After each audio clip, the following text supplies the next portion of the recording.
So I come into the shop, I'm ready to rock and roll. I go grab my coffee, and instantly I hear all the guys talking about, spreading rumors about the guy that broke the rent-a-shop probe. And he didn't just break the stylus off the tip like happens every now and then. He ran the whole R2-D2 unit directly into his part, completely destroyed it. A $5,000+ unit completely destroyed. So of course we're all waiting throughout the day to find out how the heck this happened, because it's not good.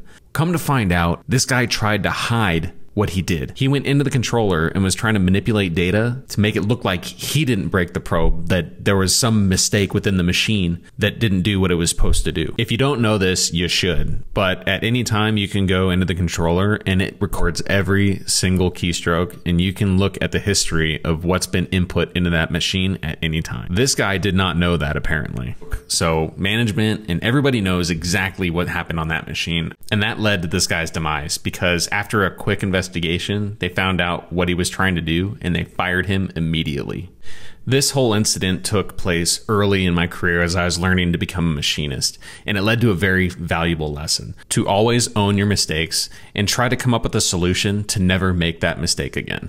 If he would have broken it and then went directly to management with a solution and, you know, maybe some remorse, and just to say, look, I'm sorry and I'll do whatever it takes to make sure this doesn't happen again. I'll come in on the weekends. I'll stay late. I will make up for this. Now, chances are they're not going to make him do any of that stuff, but it just shows a certain level of ownership that I'm going to make sure that this doesn't happen. I'm here to help this company. I'm here to make sure that we do things correctly and mistakes like this don't happen.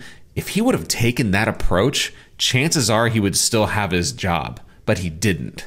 As a machinist, we're gonna make mistakes, but we need to learn from them and move on and not try to hide it, because you need to take the time to learn from it so that that mistake doesn't happen again. And as I make mistakes, I've found that when I provide solutions to those mistakes, that things go a lot better for me. And I also learn, and I'm able to pass on my knowledge and my experiences to those that I'm trying to teach. I heard this quote once, and it sums this up really nicely. It's that experience is a sum of mistakes. This quote isn't to say that all of your experience should be from mistakes, but the mistakes that you make, you provide solutions for and move on from those so that it doesn't happen again. This whole incident really showed me the value of integrity, because this machinist was actually really good, but he just lacked that ability to own up his mistakes and move on. Maybe you've had some experience with this in your shop where someone did something and tried to hide it, or maybe you tried to hide something. I would love to hear about your experiences in the shop. Tell me your story. Let's learn from each other's mistakes and continue to grow this industry. If you guys like what you hear, please like and subscribe. We are going to continue to put out free education and content for you guys. We love you, love the industry. Keep doing awesome things.